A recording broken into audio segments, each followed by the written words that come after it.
Aiken, South Carolina, born and raised. I actually grew up at Woodside Plantation where we had more of the kids, and I only got to go to Palmetto every once in a while when my dad decided to take me. Later in life, came back to Aiken after college, and they were gracious enough to make me a member, and been there ever since 2007. It's what I call home, what I love, and love the golf course, love the membership, love the vibe, and it's just right for me.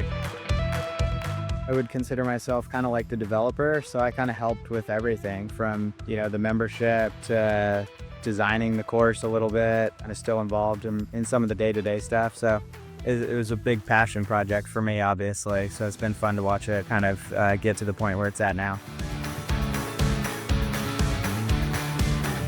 I got a great relationship with both pros at the two clubs you're going to play for your championship, Brooks Blackburn and Drew King. They're great guys. I'm members at both clubs, and they take care of me all year round because I'm a Winey Tour player, and so I always have to get back at them to go fold a shirt or something every once in a while. My dad was a PGA pro and kind of grew up, playing in all the section stuff, and I would go caddy for him. So, I mean, it's really kind of how I grew up knowing the game and, like what professional golf was. So it was a big deal to me.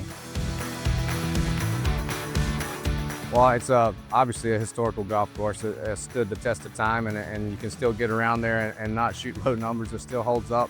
It's difficult around the greens. That's the defense. You pretty much can't lose a ball off the tee, but around the greens, you can chip and putt them back and forth all day long. So pretty much stay short on every hole, and if you go over, good luck.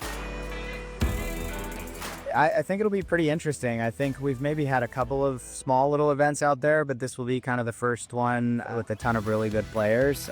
Pretty generous off the tee, so people will be able to get it around, I think, and it'll really kind of depend on where they put some of these hole locations and how fast they get the greens. But I think it should be pretty mint coming out of the summer. I think they're kind of the first ones playing it in the fall, which would be cool.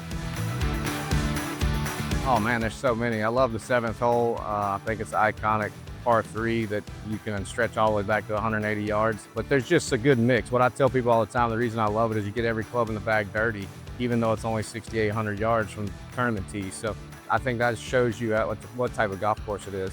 I'm a big fan of 18, drivable par 4. It's like maybe 300 from the back tees, probably where they'll play it, right in front of the clubhouse. So a lot of fun stuff happens there. Definitely stay below the hole, maybe more so even at Palmetto. You get above some of those holes, you're in for a kind of a long day. So plenty of short grass at both places, so just keep it below the hole and have some good putting rounds.